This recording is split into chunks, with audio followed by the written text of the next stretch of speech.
I have a question. What regular family or friend gatherings do you look forward to? Do you have a gathering like birthdays? Meron po ba kayo, you as a family? Or how about once a year, vacation? Meron po ba kayo ganon as a family? Or meron ba kayong Christmas together with family? Or reunions? Wala kayo, gano'n. As a family, two of the I think every celebration or every event is important naman, pero two of the things that they look forward to as a family, yung Christmas, our kids, more than malamig, it can be out of town or it can be ano lang, dito lang sa Manila with their cousins, and also Holy Week. It's memorable for our kids because Holy Week, yung wife ko, si Krish, prepares Bible stories, and may mga event talaga. Meron talagang i-design niya talaga yung bahay for that day as well.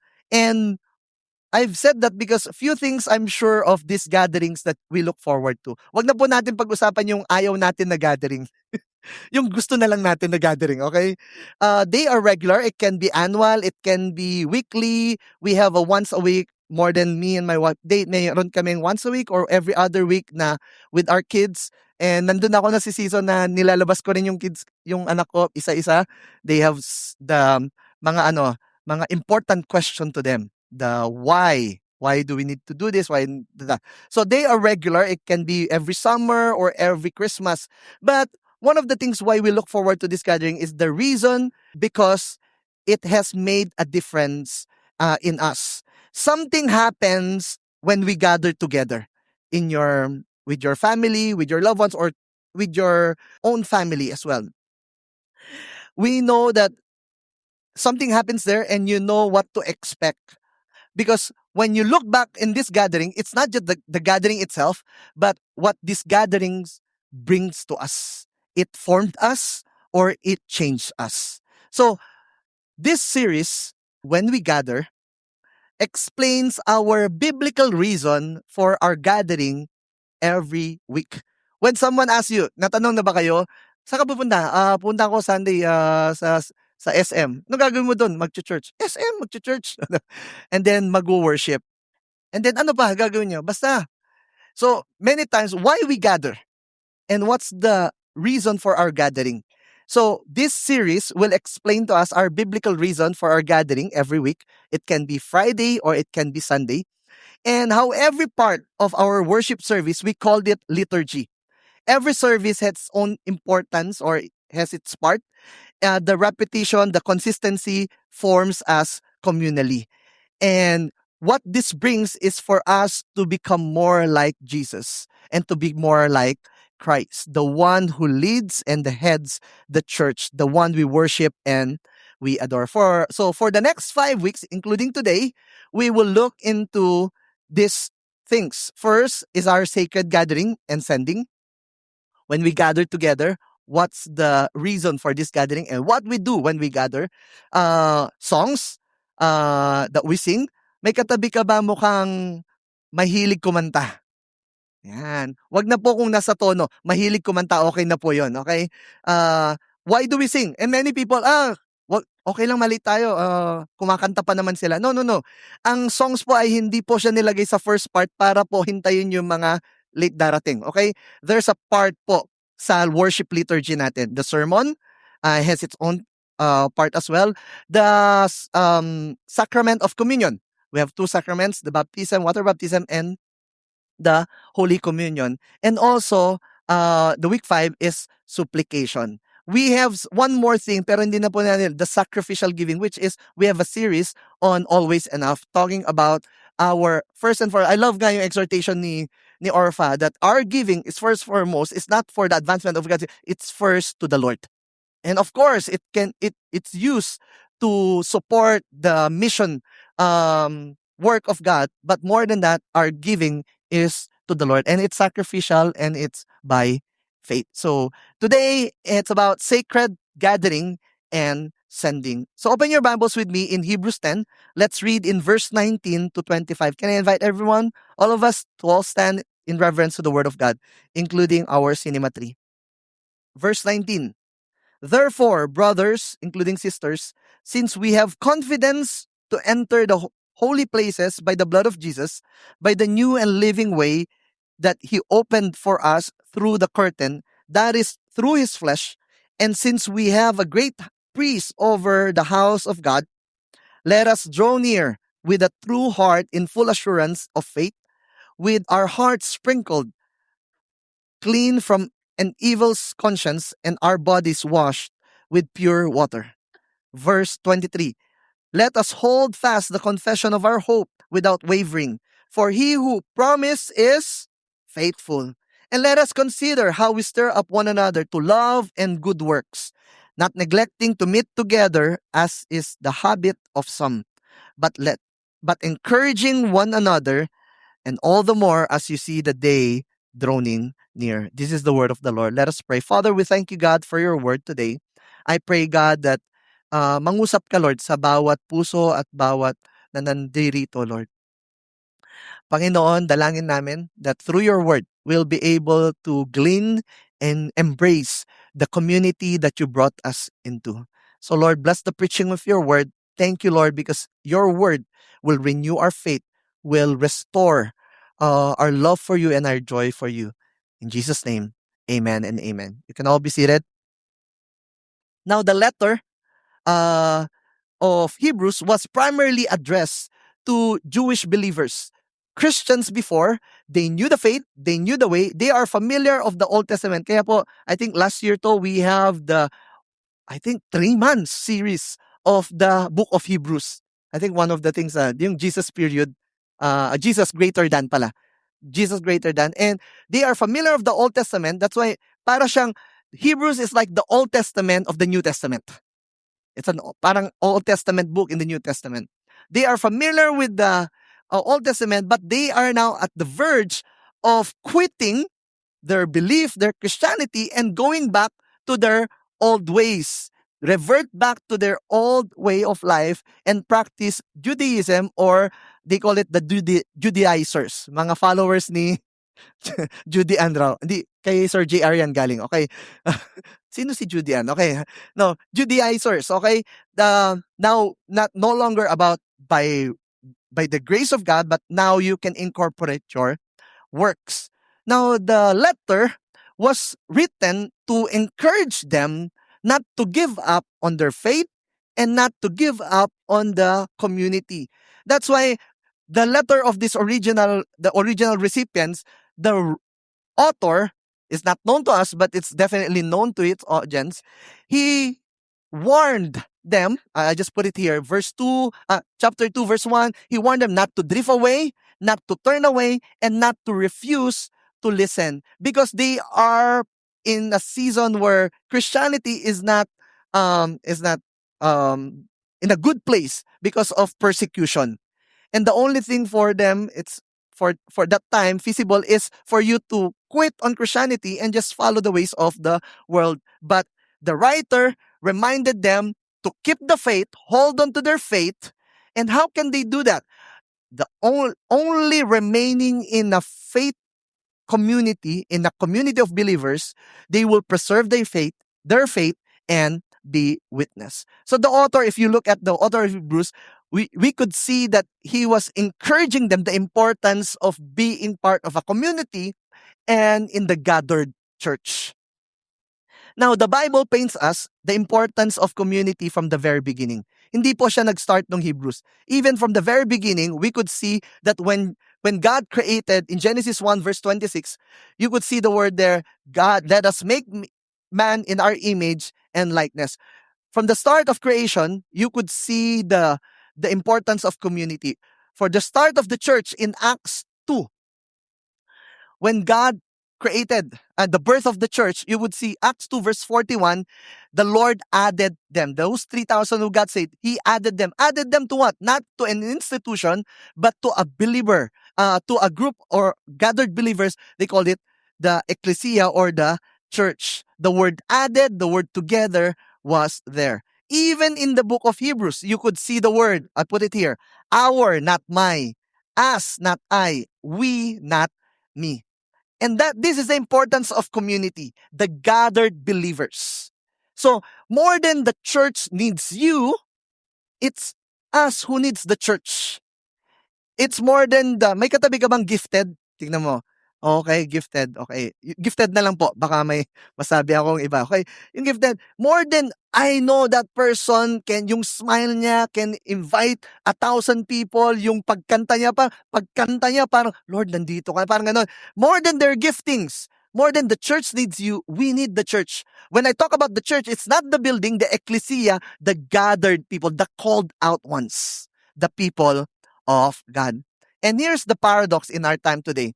The importance of community. This generation, they call the most connected yet most isolated generation. Why? Because the connection, we are most connected because we are connected through technology. And yet, the relationship that we have is shallow. We don't have a deep relationship because we are connected virtually and we're connected through technology. It's easy for us to lag off.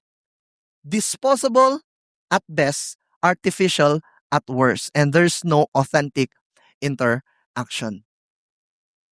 The Bible paints us a picture that we need community and we need the gathering of the community. But as important as that, the centrality of our gathering is not even our hobbies or our own interests. At the very heart of why we gather as believers is the blood of Jesus. It's not our programs. It's not our music. It's not even our fellowship that gives meaning to our assembly.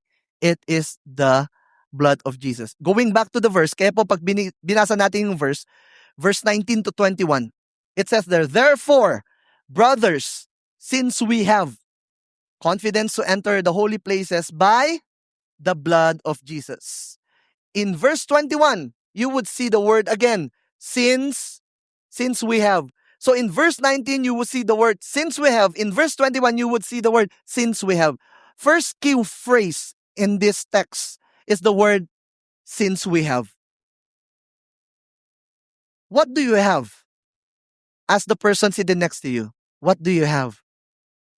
Oh, what do you want to have? Many people, pag nabasa po natin dito, it's not since we want something, nor we will have these things. He said, since we have.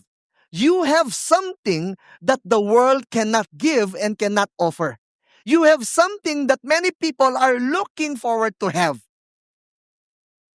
But people today are so enamored, mas ano po tayo, nakafocus po tayo doon sa wala tayo. At sa mga bagay na gusto natin na magkaroon. There's nothing wrong with that. But the writer reminding them, since you have something that crisis cannot take away from you. That even challenges of life cannot get that from you. What do we have that's valuable? We have the grace of God. How many of you know that's a valuable thing? We have the love of God. We have the peace of God. We have even our salvation, so on and so forth. And that's why the writer reminded those believers who want to retreat, reminded them of what do they have. And may this be a reminder for us. We have, let me put it in one, we have confidence to enter God's presence through the blood of Jesus. The confidence that we have when we gather together is not because we're victory. The confidence that we have together when we gather together and to enter the presence of God is through the blood of Christ. The confidence that we have, I don't want to go back, it's an Old Testament idea of entering the most holy place. Holy place, holy of holies, and the most holy place. And for them to enter the most holy place, which is the presence of God, it takes them a great priest, high priest.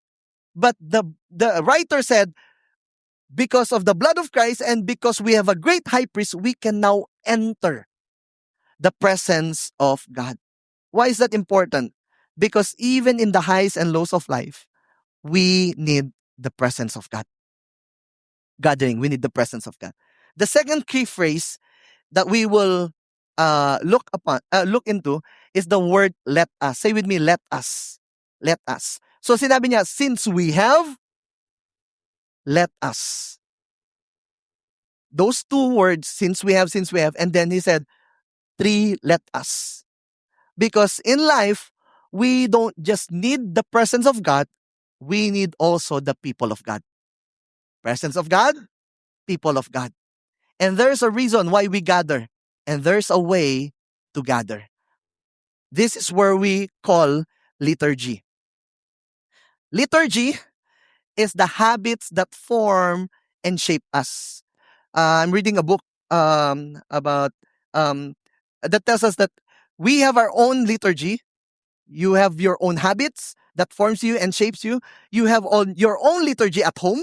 You have own liturgy at workplace. Liturgy is something that habits that you over time para nakuha mo or na-apply mo. Like for example, iba sa inyo, wake up in the morning, ano yung uunahin?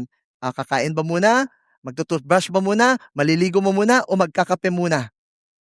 Diba? Depende sa inyo kung ano yung iba sa inyo, grabe, hindi ba magbabasa muna ng Bible? Yes, okay. Magpe-pray muna and say, thank you, Lord. Okay, Jesus. So, iba-iba how you, but those habits, your own liturgy, forms you and shapes you.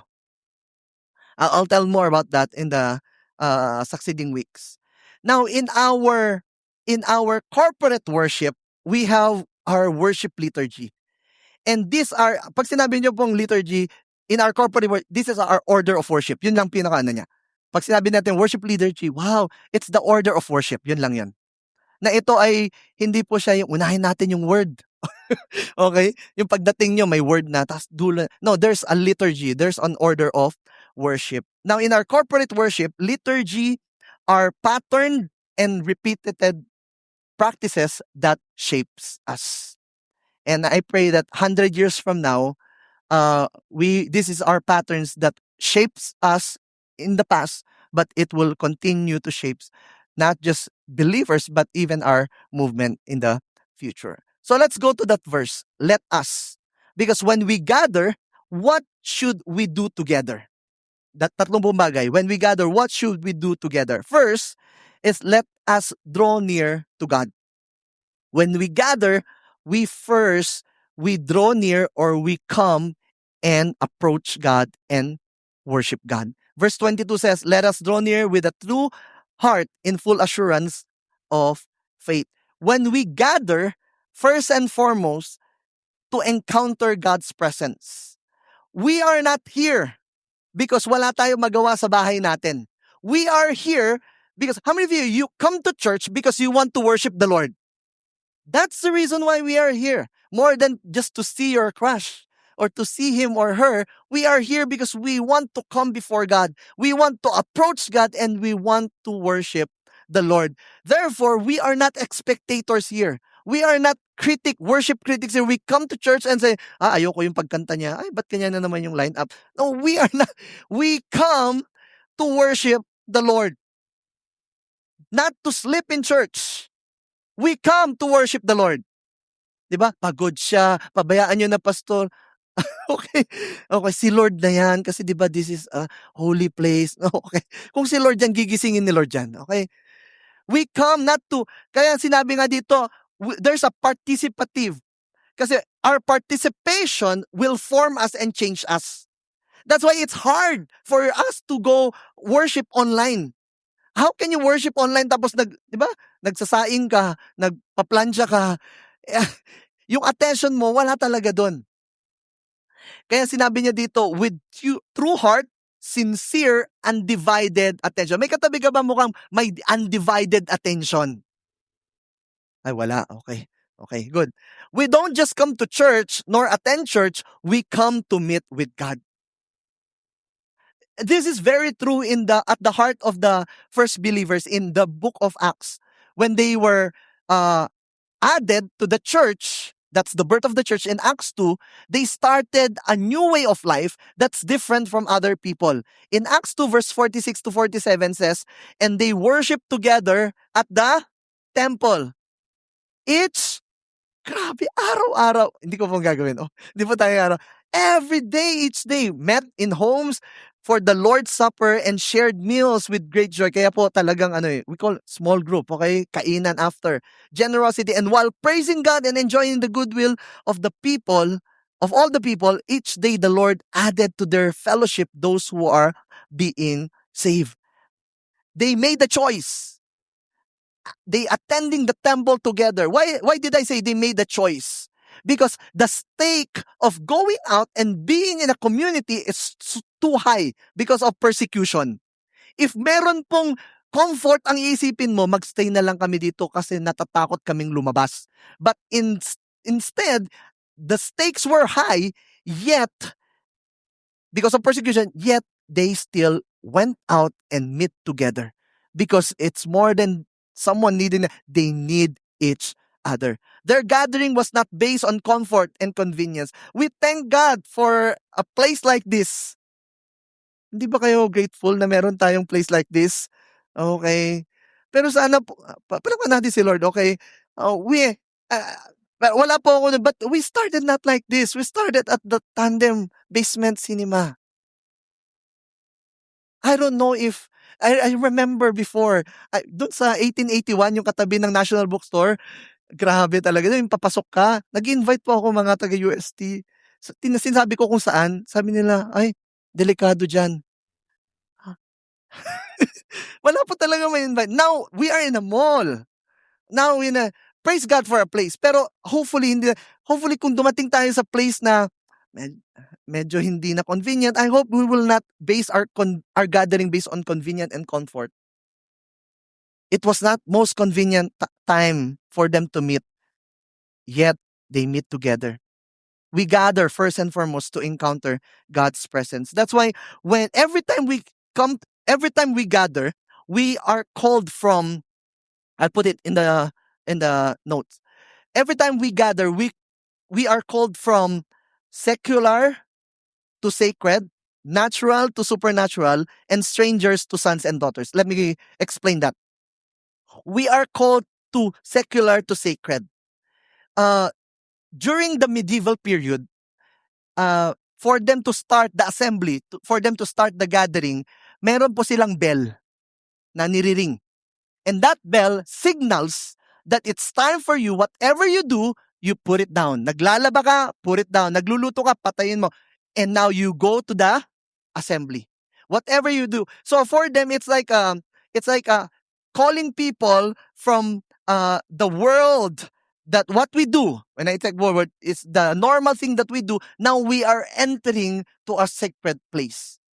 So that's what we do every time we start the service. We're calling us, when we start everything, remove everything that distracts us. Hirap po kaninang 11, nung 9, kasi may game pa yung NBA eh.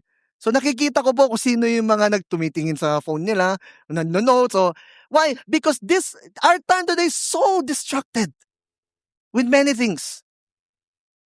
But when I said from secular to sacred, I'm not talking about there's a dichotomy between secular and no, I'm talking about, you just know that this place, yes, this is still a secular because this part of the world, but this place is a sacred place.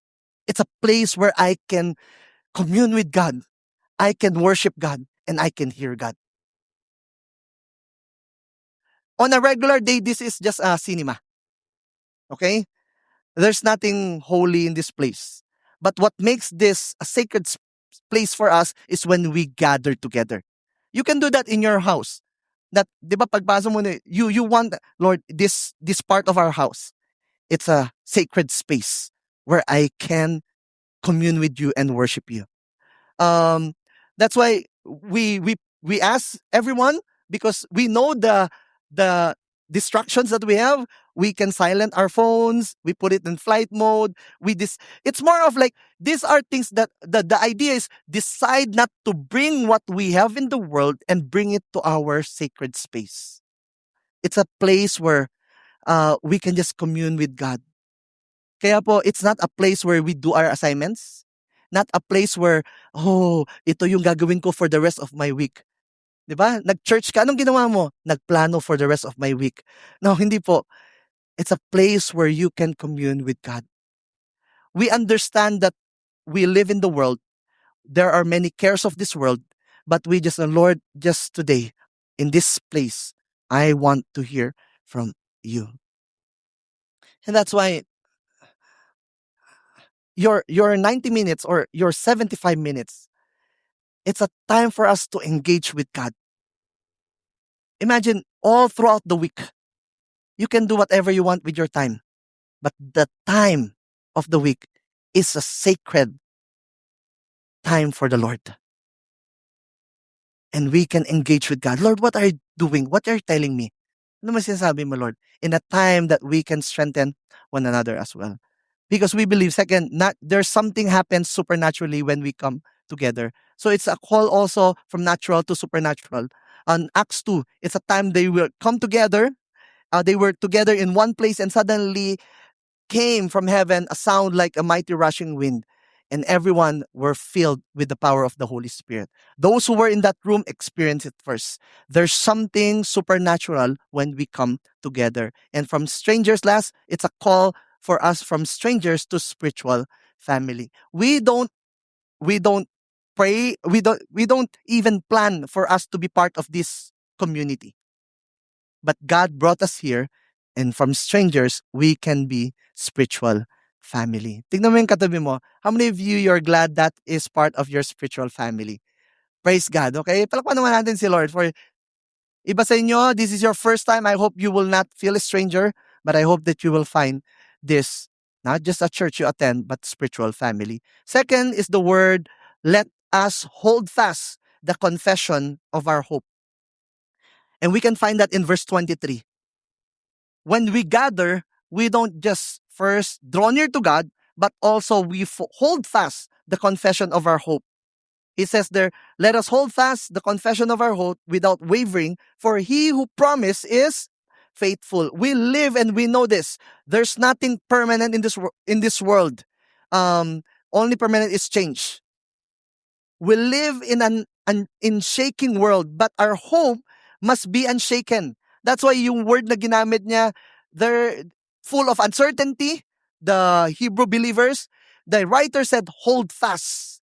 It means to securely hold on, to keep in solid position. They use this for prisoners. Alam niyo naman po, prisoner. Medyo, wala na. Baka may masabi po ako.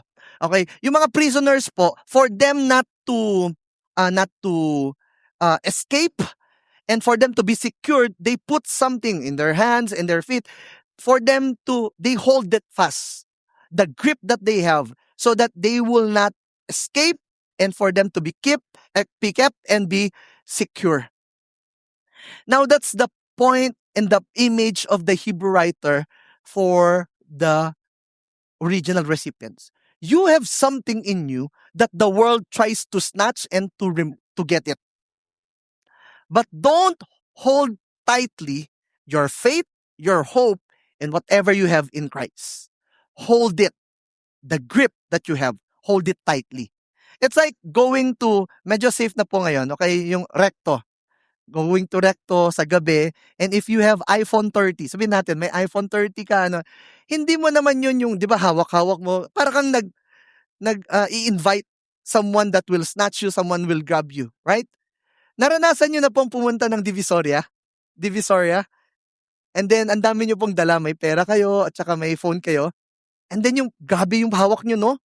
Ginudge nyo na lahat yung mga tumitingin sa'yo, akala nyo lang, di ba, ako rin, may pera rin ako, di ba, ganun ka, hindi, you want to secure it, nagagets nyo yung you want to secure. That should be how we hold fast of our confession and our hope. As if anytime the enemy tries to steal it from us, we hold it fast, we hold on to our grip. And some of you today, you're in that exact place. You are about to give up your faith or your hope. You are about to release your grip with the gospel of hope. And here's the message for you. Hold on to it. Do not lose lightly. Hold it lightly, your grip to the gospel of hope. Hold it tightly. And another word that it says is without wavering. Alam niyo na po pa yung without wavering is, it's like swerving yun sa mga nagda-drive. Swerving. Without wavering, hindi ka lilipat.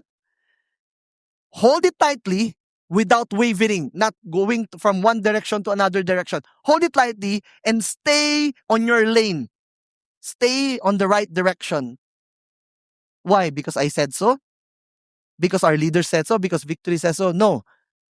The writer says, because he who promised is faithful. Why do we need to hold on to the confession of our hope? To remind one another that we have a faithful God. We can continue to follow Jesus despite the challenges that we have because God is faithful. And that's the beauty of a gathered church. We remind each other to hold fast the confession of our hope and remind each other that we have a faithful God. This month alone, I was able to minister to different individuals and talk to them. Uh, Conversation, some counseling, um, some experience struggling in their business. Definitely po natamaan talaga because of the oil crisis. They've definitely their business really affected. Some it's about health challenges. Um, they receive not so good news with their family. Some about their academics. Yung isa, I was able, one of our leaders, able to message her and hindi niya alam kung kailan ulit siya makakapag-enroll. To some, it's about relational tensions happening at home and even in their workplace. And to some, it's about financial trial. Different backgrounds, different concerns. But one thing that I said to them and encouraged them, God is faithful. Hold on to the word of God. Even in these challenging moments, this is an opportunity for for you to be formed in your faith, be strengthened in the faith, and you will see the goodness and faithfulness of God in your life. And that's what happened when we come together to remind one another that we have a God who is faithful and true to His promises. Sabi mo sa katabi mo, God is faithful. God is faithful to His or to all His promises. That's why our gathering strengthens our spiritual endurance. We gather not just to worship God, but we gather to strengthen our grip on the hope that holds us. We remind one another to hold on to that confession of our hope. And last, what we do when we gather, we stir up one another. To what? To love and good works. Verse 24, that's where we find it. And let us consider how to stir up one another to love and good works. I shared it kaninang 9 o'clock. Alam niyo po yung the word stir? The word stir, in NIV, I think the word is spur, di ba? So, pakonsuelo sa mga Spurs. Spurs what? So, I'm sorry, okay? I'll pray for you guys after. But the word stir or to spur, the word is to provoke or to stimulate. Question, meron na ba sa inyo nag-provoke? Oo, di ba? Pag tinitignan mo yung mga comments ngayon, nakaka-provoke, di ba? Di ba parang na-stimulate ka, not-trigger. Yeah, yung bata kami, it's more of the provoking. O, hawakan mo nga yung tenga, hawakan mo, di ba? It's provoking. May mga iba dito, kaya fathers do not exasperate your children, okay? May good provoke. Pero pag sinabi natin to provoke, laging bad, tama? But this is, the Bible does not ask us to do such thing as for our for bad things. When the Hebrew writer says to stir up one another, to provoke for the right direction. And then the word pala na yung stir or spur is they use it in the cowboy boots sa dulo, right? Dun sa dulo, meron ako picture diyan eh. Dun sa dulo, yun yung spur, yan. Yung steer. And it will steer you to the right direction. So it means that, going back, let us steer one another. I'm not telling you if I see you are going and heading to the wrong direction, I'm gonna say, sige, continue man. No. I will provoke you. I will stimulate you. I will tell it to you. How many of you know it's hard to hear things that you don't want to hear but you need to hear? Especially when people sabihin sa'yo na, "Alam mo ba mayabang ka?" "Hindi, ah." "Alam mo ba hindi ka nakikinig?" Sino ba hindi nakikinig, tama? Ang pinakagusto po natin, eto mga kapatid, ay sabihin sa inyo, "Alam mo ba, continue mo lang ginagawa mo. Nagkakamali ka, okey lang. Wala namang problema sa pagkakamali." Nahihirapan tayo 'pag kino-correct na tayo. Nahihirapan na. But that's the scripture. When we gather, we stir up one another, we remind each other, we provoke one another towards the right direction. And there are things that we can't do alone. There are things that we can't do alone. First, we cannot stir up one another. You cannot do that alone. Hindi ka pupunta sa mirror, 'di ba? And then sabihin mo sa iba po ang kailangan niyo 'pag ginawa niyo 'yon. You cannot love one another on your own. You cannot love one another alone. And one of the things that you can do alone, you cannot do good works to one another alone. You need people. You need a community. Martin Luther said, to gather with God's people in united adoration of the Father is as necessary to the Christian life as prayer. Prayer is one of the things that essential, vital in Christian life. And that analogy, that picture, if prayer is essential and vital in Christianity, in Christian life, so with the gathering of believers. Is it enough for me to just be in my room by myself or attend online or watch this video or this recording? Is it enough for me to just stay in my room by myself? For personal devotion, yes. But for discipleship, no. Because self-discipleship does not happen. 'Di ba? Hindi po ito yung may naghe-help na ba sa'yo? Hindi, ako at saka si Lord lang, okay na kami. No, no, no, no. Hindi po si Lord at saka ikaw lang. You need people to help you to follow Jesus, to fellowship to believers, and to fish for people. Is it enough for me to stay in my room by myself? To be sent out to do good works together? No. You need a community and you need also to go out from your room to be sent out to the world. Because the goal of sacred gathering is this. The goal of sacred gathering is not to stay here forever.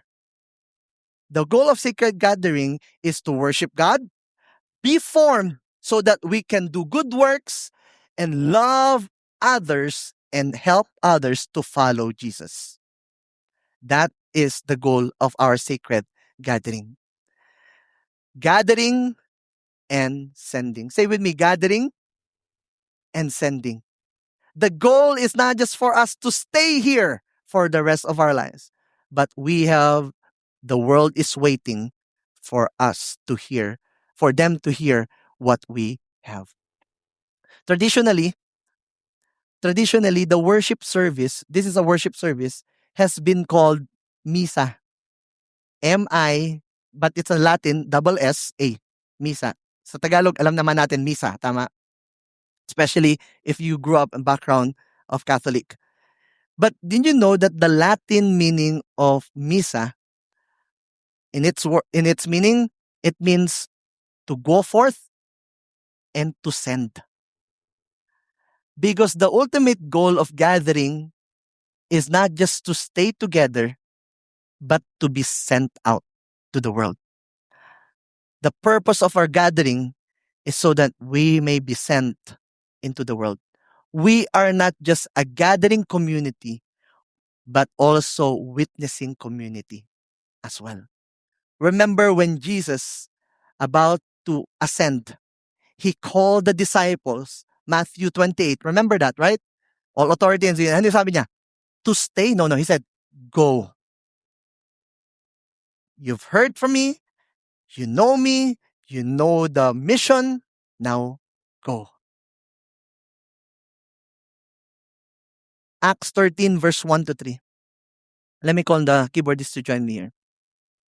Now there were in the church at Antioch prophets and teachers, Barnabas, Simeon, who was called Niger, Niger, Lucius of Cyrene, Manaen, a lifelong friend of Herod, the tetrarch, and Saul, which is Paul. Verse 2, while they were worshiping the Lord and fasting, the Holy Spirit said, "Set apart for me Barnabas and Saul for the work to which I have called them." Then after fasting and praying, they laid their hands on them and sent them off. While they gathered together, in a gathering like this, they gathered together. The Holy Spirit gave a direction that changed the course of church history. They call this is the gathering that the Holy Spirit has a clear direction about Saul and Barnabas. They responded and sent forth Paul and Barnabas. And this is the start of Paul's missionary journey. Because of Acts 13, because of that gathering, Paul started to plant churches in Ephesus and to the rest of Asia Minor. Sacred Gathering's goal is not just for us to be together, but for us to be equipped and ready to be sent out. There was a church banner in a door. I think this one is in the US. But in the church, there's an exit. In the exit door, there's this banner. This is the exit door. You're now about to leave the place. And nakalagay doon, you are now entering the mission field. In another church, he said, "Welcome to your mission field." Hindi ko po magawa ngayon. Hindi po tayo maglagay dyan. If that's a picture, later, we will not end the service, but we will send you forth. Because the goal of worship service is not just to worship God, not just to be strengthened by one another, but also to be sent as a doxological community. Ano ibig sabihin nun? To be a community of believers who are witnessing Jesus Christ. You will be sent out, a community that worship Jesus wherever you are. You will be sent out in your campus. You will be sent out in your workplace. You will be sent out in your community, in your families. Worship service doesn't end here. It will continue. And until that, we will see each other again next week. We are a witnessing community. Let me just end this by saying, we gather to worship God, be anchored in faith and community, and be sent as His witnesses. We are formed here, we worship here, and also the mission of God. We will be reminded that it doesn't end here. It will continue wherever God called us to do. Kaya for those of you students and single professionals, you will say, "Thank God, Monday na bukas. Opportunity for me to be a witnessing community to my workplace, to my campus, and to my community." Amen? Hebrews 10 verse 25 says, "Let us not neglect our meeting together as some people do, but encouraging one another, especially now that the day of His return is drawing near." Let us continue to encourage one another. Those who are sinning, let's continue to encourage them. Those who are suffering, let's continue to encourage them. And especially those who are shrinking back, let us continue to encourage them. We are not just a gathering community, but we are also witnessing community. Let's just all stand.